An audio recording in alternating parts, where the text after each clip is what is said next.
This is our half yearly exam of chemistry. Here you see the MCQ questions.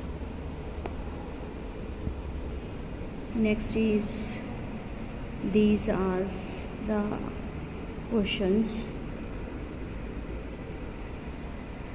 बिल्कुल simple है, just आपकी concept clear हो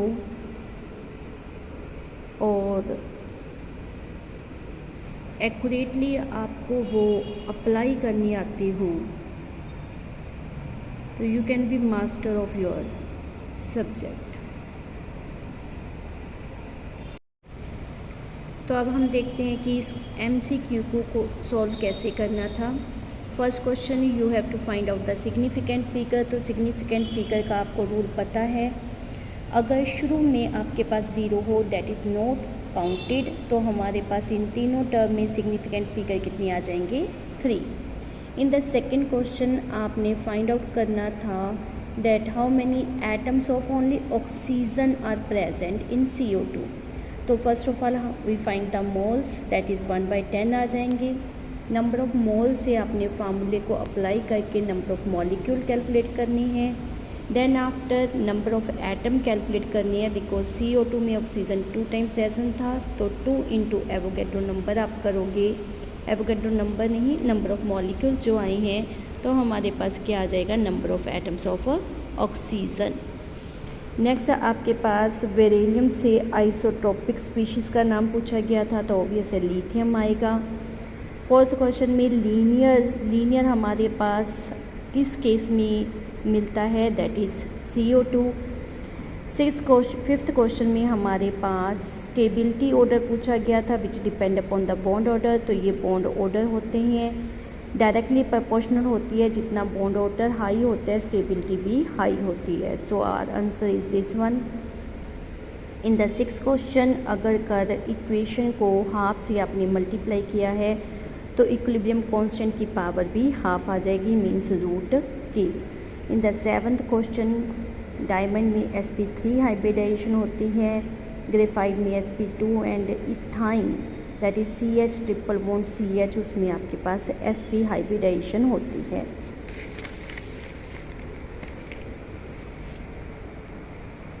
In the eighth question, that is the naming nomenclature, IUPAC naming refer करनी थी। That just confusion कि methyl पहले लिखना है या ethyl, that you should have to follow the alphabetical order. So it is 4 ethyl 3 methyl octane. In the ninth question आपके पास diamagnetic nature पूछा गया है, that is found in the C2। In the 10th question आपके पास N और L की value दी गई है। L अगर 2 होता है तो D एक्सप्रेशन होता है, so our designation is 3D। In the 11th question, work obvious is the path function because Q plus W that is delta U in the first law of thermodynamic आपने पढ़ा था, तो that is state function, remaining state function है, तो work is are path function. In the 12th question, the compound के लिए जो हमारे पास एंथैल्पी है दैट मे बी नेगेटिव और पॉजिटिव, बिकॉज फॉर्मेशन एक्सोथर्मिक और एंडोथर्मिक दोनों हो सकती हैं। सो आपका आंसर बी आएगा। असर्शन और रीजनिंग के हमारे पास 13 और 14 में दोनों टर्म्स सही दी हुई हैं and they are the correct explanation of assertion भी हैं, तो आंसर दोनों का क्या आएगा, ए। 15th एंड 16th दोनों में हमारे पास असर्शन तो सही है, लेकिन जो आर दिया गया है दैट इज़ फॉल्स। जैसे number of orbitals multiply with 4 refer करके उन्होंने कहा है number of element find out हो जाएंगे, तो that is wrong, that is multiplied with 2 होता है। तो आपके पास वहाँ पर रीज़न गलत दिया हुआ है, सो आंसर इज़ सी। तो अब मेरे पास है student name Harman, class +1, non medical का ये स्टूडेंट है और रोल नंबर इसका 13 है।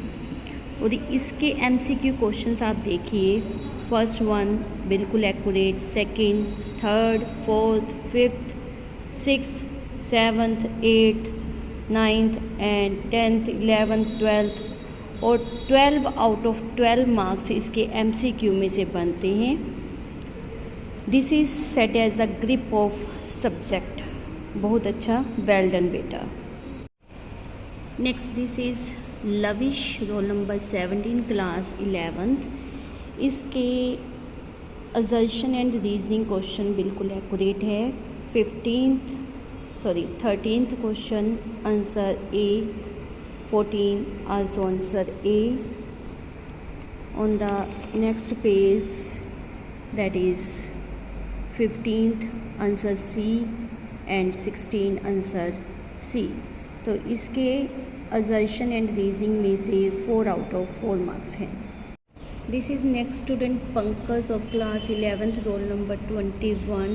इसका भी paper in terms of MCQ and assertion reasoning काफ़ी अच्छा है। ही ऑब्टेन 12 में से 10 marks and in assertion reasoning only one is wrong, otherwise overall he obtained 13 marks out of 16. Good beta.